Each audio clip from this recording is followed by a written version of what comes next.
Ocean is wide, and ocean is large, moon rising up and sun setting down. Ocean has big waves and blue waves. Up and down, it goes endless.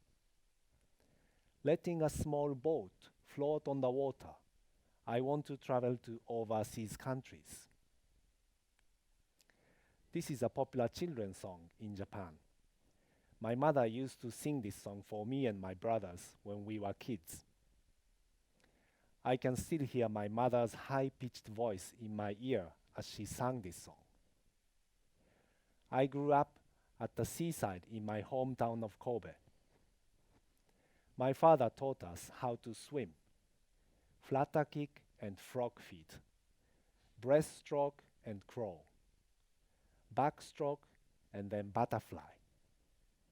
We learned to swim all styles. My brothers and I used to have swimming races. We had a lot of fun swimming doggy paddle, just imitating the way dogs swim. Head above the water, limbs underwater, and just swim like dogs do. When we were tired, we played crocodile, quietly floating close to the beach, at the water's edge, like crocodiles do when hunting a smaller animal. The sea was always near us. We grew up by the sea and with the sea. I sometimes calmly floated on the water and imagined that the waves would take me somewhere, somewhere far away, somewhere I didn't know, another country beyond the ocean, another world.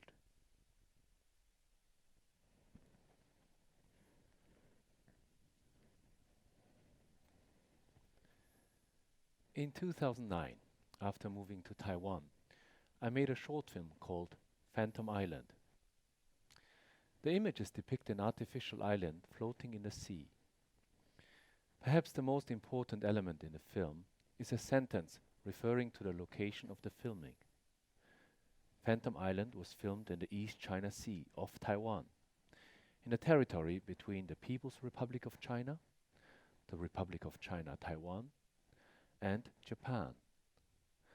The work was produced 1 year before international media paid attention to several incidents in relation to the dispute over Senkaku Island, or in Chinese, Diaoyutai, between Japan and China. Territories, claims and ownership, belonging to, identity, personal and national. Sea, ocean, always meant freedom. Escape to the oceans meant escaping the country. A realm of freedom no one could claim.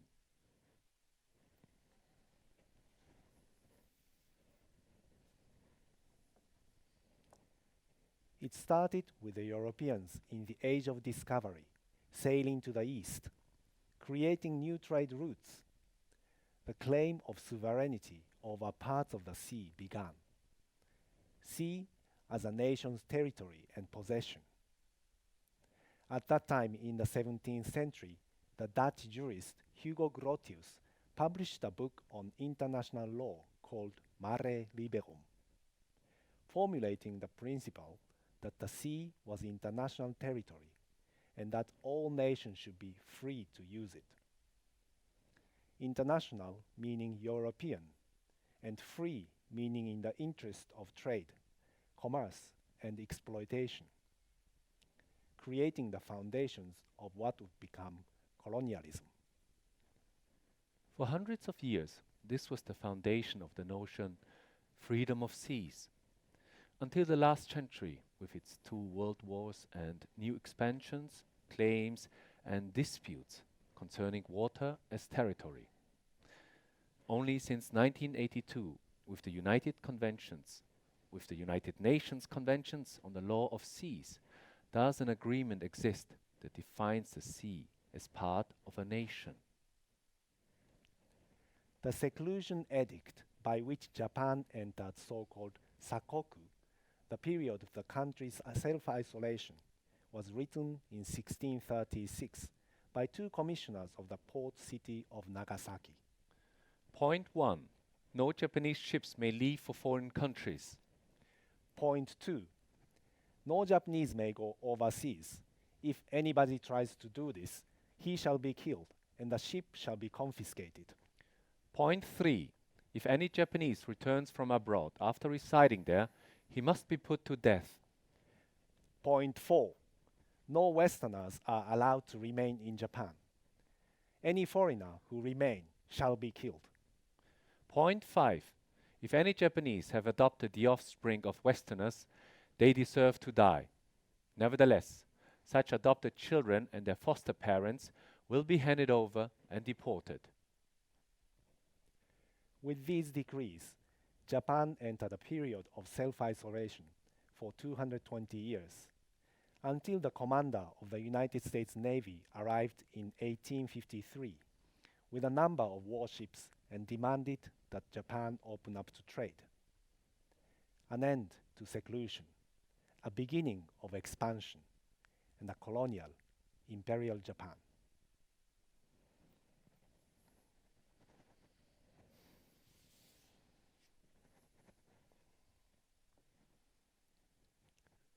I tried to picture the US Black Fleet, the gunpowder ships, entering the harbor of Yokohama, firing cannonballs in a demonstration of power, asserting their demand to gain access. 160 years later, I stand in front of the immigration office in that very same city, filling in my application for the extension of my resident status. Under point 17, reasons, family, the options are biological child of a Japanese national or child adopted by a Japanese national. As the child of a Japanese national, one is eligible for residency, but as a foreign father, I cannot apply. Talking to the officer, I tried to explain that I would like to apply the other way around, not as a child of a Japanese, but as the biological father of my Japanese children. We assume the identity of our parents' cultural background. But how about the other way around?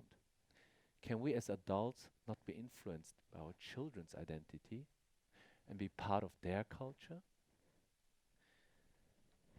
In the end, I filled in the application, stating this as my point and reason.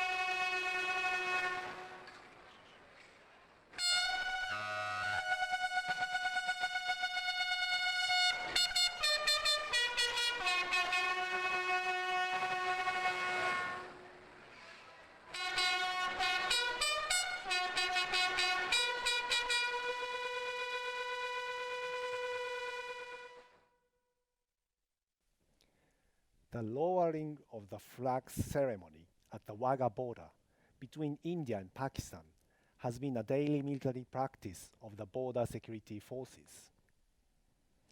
It takes place every evening at the gates of Wagah border, which for many years has been the only road link between areas that were once one country and now two.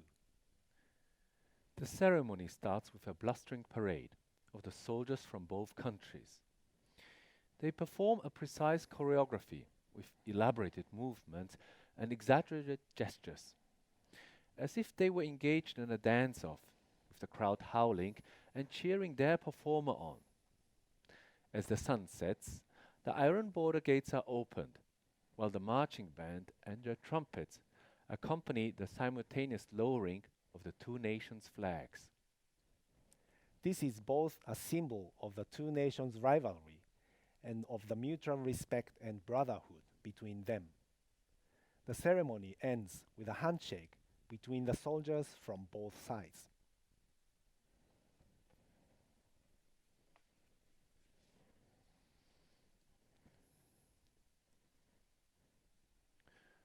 On April 27th, 2018, the news media was filled with reports about the historic meeting between the president of South Korea, Moon Jae-in, and the chairman of North Korea, Kim Jong-un. The images of this inter-Korean summit quickly spread worldwide. At home in Vienna, I watched these images live on my laptop screen. The meeting took place at the joint security area of the Korean demilitarized zone.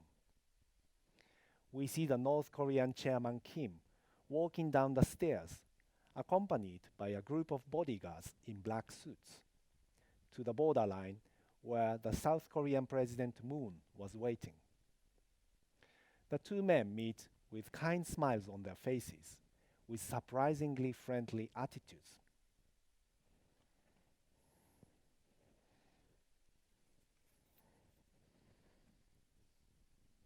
Chairman Kim, I am glad to meet you.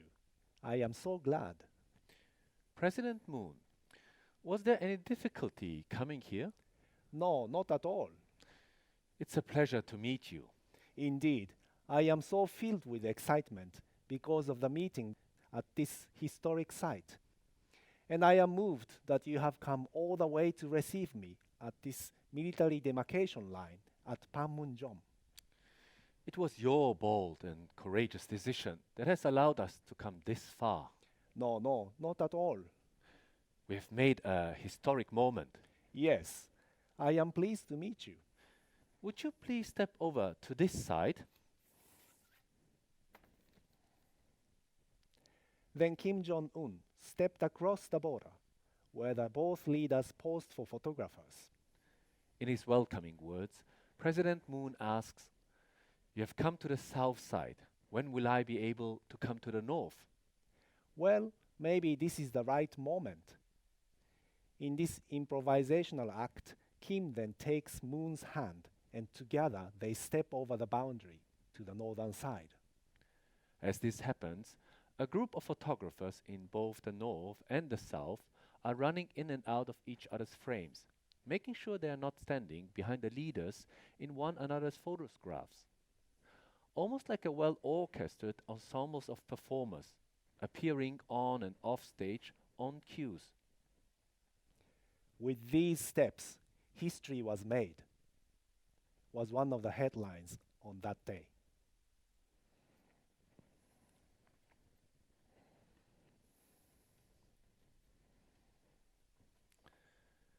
Later that day, Chairman Kim Jong-un and President Moon Jae-in meet in the Peace House.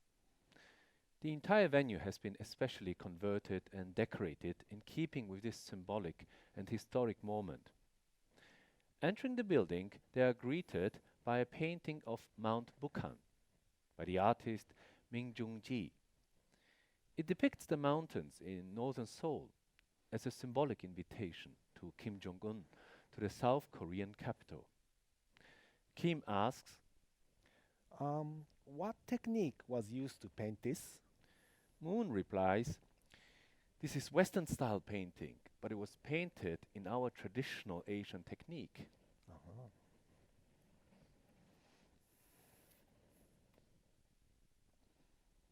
On the lobby wall hangs a work by the photographer Kim Jang-moon, depicting Korean calligraphy, in which two of the consonants in the text, the initials of the leaders' surnames, are colored in red and blue. Moon explains that the colored words refer to Communicate, and, create.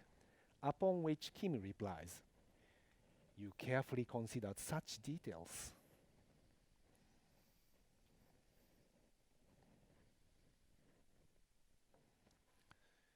In the banquet room, where both leaders later meet with their spouses, a painting by the artist Shin Tae-soo hangs on the wall.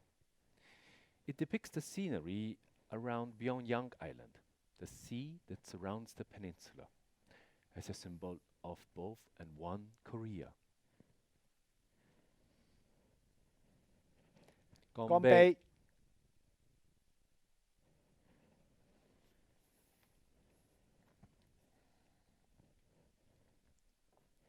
The meeting room was dominated by a large painting of Mount Kumgang, a work by the South Korean artist Sik. The mountain, also known as Diamond Mountain, is located in North Korea, but respected by all Koreans. The table at which the two leaders sat to discuss peace is oval in its shape, with a symbolic width of 2018 millimeter in reference to the year of this summit, 2018.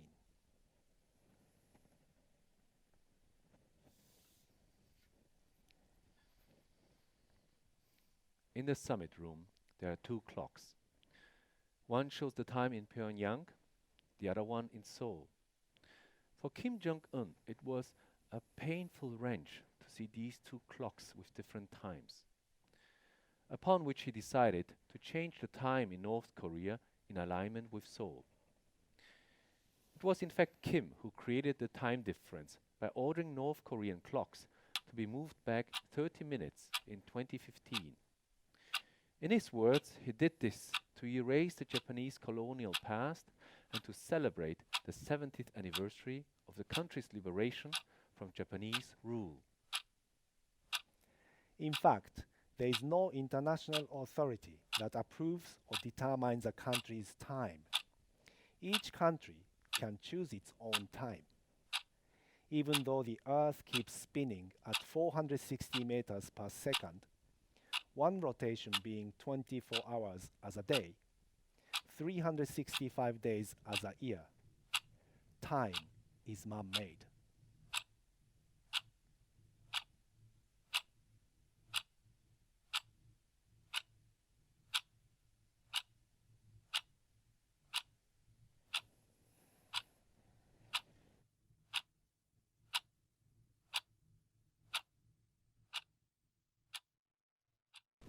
Seconds and counting. Astronauts report it feels good. T-minus 25 seconds. 20 seconds and counting. T-minus 15 seconds. Guidance is internal. 12, 11, 10, 9. Ignition sequence starts. 6, 5, 4, 3, 2, 1, 0. All engine running. Liftoff. We have a liftoff. 32 minutes past the hour. Liftoff on Apollo 11. Tower cleared. We got a roll program. Neil Armstrong reporting the roll and pitch program, which puts Apollo 11 on a proper heading.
One small step for a man.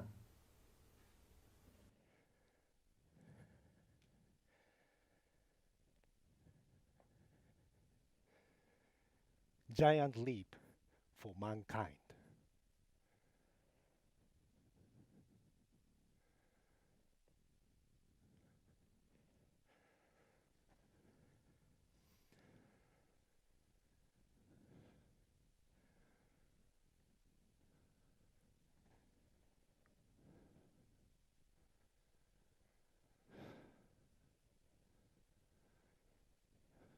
With these words, the astronaut Neil Armstrong was the first human to step on the soil of the moon.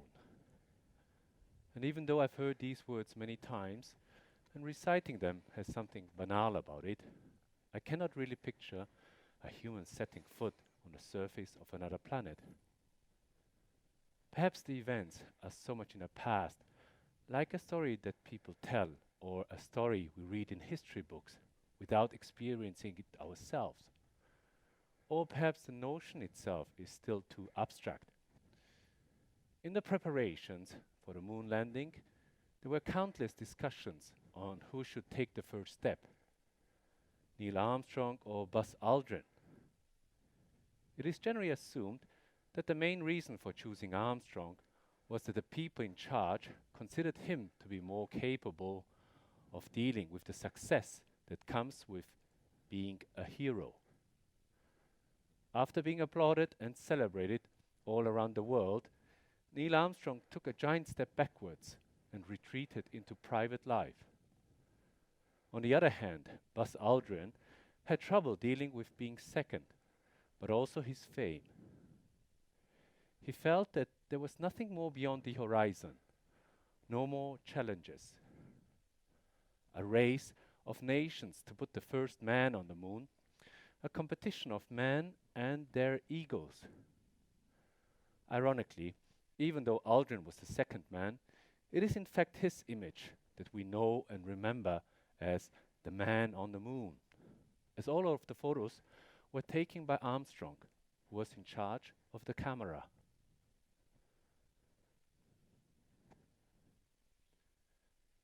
The image of me on the reflection on the image of you. You could not have seen me if this apparatus had not existed. Click, click, click, click, click. Our images are forever frozen. The image of me shines on the surface of the image of you. We would not have been here without all these apparatuses. Cold, cold, cold, like a wall between you and I. Forever frozen are our images.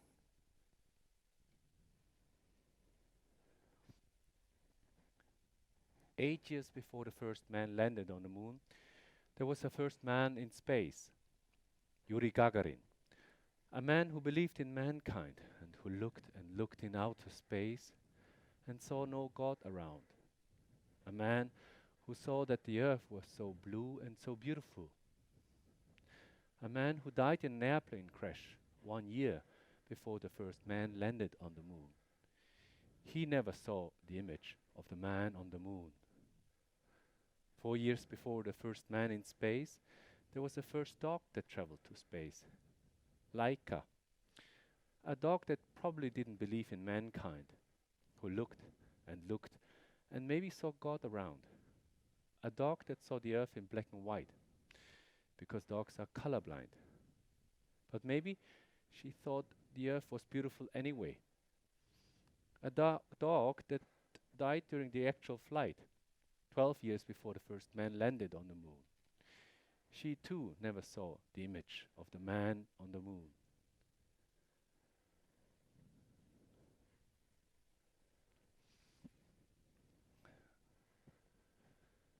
Of all the scenarios, all of the things that could have happened, the most critical was the question of whether both men would be able to leave the surface of the moon.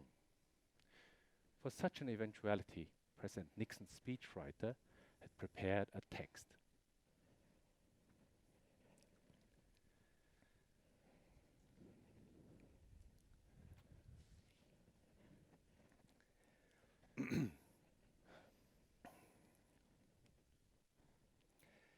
Fate has ordained that the man who went to the moon to explore in peace will stay on the moon to rest in peace. These brave men, Neil Armstrong and Edwin Aldrin, know that there is no hope for their recovery. But they also know that there is hope for mankind in their sacrifice. These brave men are laying down their lives in mankind's most noble goal, the search for truth and understanding. They will be mourned by their families and friends. They will be mourned by their nation. They will be mourned by the people of the world. And they will be mourned by a Mother Earth that dared send two of her sons into the unknown. In their exploration, they steered the people of the world to feel as one. In their sacrifice, they bind more tightly the brotherhood of man. In ancient times, man looked at stars and saw their heroes in the constellations. In modern times, we do much the same, but our heroes are epic men of flesh and blood. Others will follow and surely find their way home. Man's search will not be denied. But these two men were the first, and they will remain the foremost in our hearts. For every human being who look up at the moon in the nights to come will know that there is some corner of another world that is forever mankind. But actually, this speech was never given, as the crew successfully splashed down in the Pacific Ocean off Hawaii. A small step, a tiny fraction, a little detail, a short failure, and history would have taken another turn. A glimpse into a parallel universe where this letter would have become reality and our story fiction. Upon landing, as protocol and bureaucracy required, the astronauts had to fill in the custom form. Flight number, Apollo 11, date, July 24th, 1969. departure from, Moon. number and name of crew, 3. Commander Neil Armstrong, Colonel Edwin Aldrin Jr., Lieutenant Michael Collins. I thought there were two people. Well, no, actually we were 3. Michael Collins was with us, but he didn't land on the moon because one of us had to wait in the spaceship. Oh, what a shame. Cargo and personal belongings, Moon rocks and moon dust samples. countersigned, Custom Inspector, July 24th, 1969.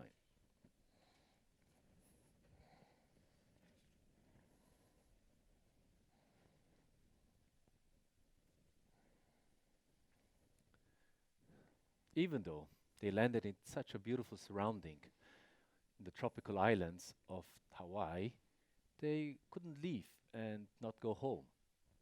They had to be quarantined in a specially constructed metal tin as a safety procedure to prevent the spread of any alien contamination. For 3 weeks, they were confined to a small trailer. This quarantine requirement was later dropped, as the moon was declared void of life.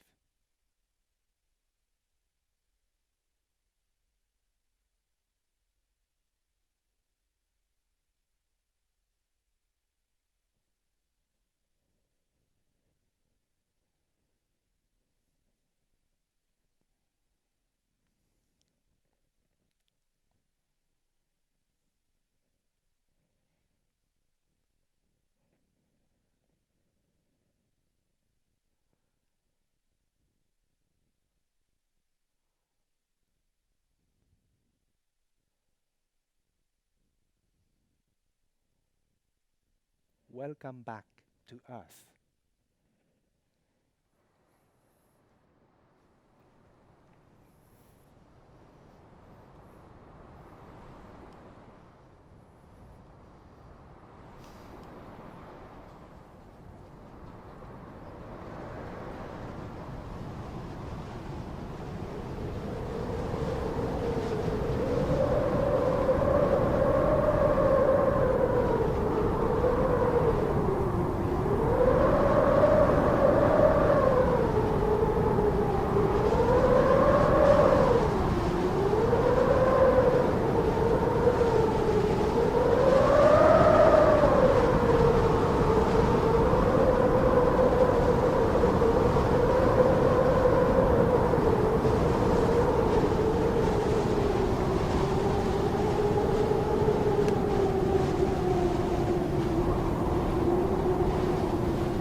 60 years ago, in 1953, the New Zealander Edmund Hillary and the Nepalese Sherpa Tenzing Norgay became the first climbers to set foot on the peak of Mount Everest, the world's highest mountain. It was a British expedition, a team made up of 13 Western climbers, 30 Sherpas, and altogether more than 600 men, carrying their loads and support at various stages. Up until then, it had been considered almost impossible to reach the summit, as many had failed before. Even today, climbers die each year in their attempts. Tenzing Norgay, as one of the most experienced mountaineers, had himself tried 6 times. Only 1 year earlier, Tenzing was part of the Swiss team that had failed just within the reach of the top. This time, for the coronation of the new queen, the British wanted to succeed. Reaching the last part of the mountain, the entire expedition had to stop and could not go on any further, as they were overcome by exhaustion only 100 meters away from the top. It was then left to Edmund Hillary and Tenzing Norgay to make a final attempt with the last bit of oxygen supply.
The both men successfully reached the summit, making them the first men to step on top of Everest. When the press demanded to know who was the first to step on top, Hillary and Tenzing replied that they took the last steps together and both reached the peak exactly at the same moment. I shook Tenzing's hand in good old Anglo-Saxon style, but he was a bit more demonstrative. He gave me a huge hug. We embraced for a few minutes, just savoring the moment. After so many years, we were finally here, 15 minutes on top of the world. There was no more up. This was the greatest moment for which I had waited all my life. And even with the oxygen masks, we were almost breathless. In fact, all the iconic photos on top of the world only showed Tenzing, as I was in charge of the camera. I didn't care too much about a photograph of me. As far as I knew, Tenzing had never used a camera before, and the summit of Mount Everest was hardly the place to show him how. While standing on top of Everest, I looked across the valley. And even though I was standing on top of the world, I realized it wasn't the end of everything for me. I was still looking beyond for further challenges. While standing on top of Everest, I looked across the valley. And even though I was standing on top of the world, it wasn't the end of everything for me. I was still looking beyond for further challenges. Yeah, I mean, June, I understand, but don't you think you sound a little bit too pathetic? Well, what would you say in such a historic and heroic moment? I don't know. Can you say just something like, geez, it's exhausting here? Can we just go down? We already took some photos. For conquering Mount Everest, Edmund Hillary received the knighthood by Queen Elizabeth II. On the other hand, Tenzing only received a small medal. What? But we step on top at the same time. Well, the world is sometimes an unfair place. What a shame.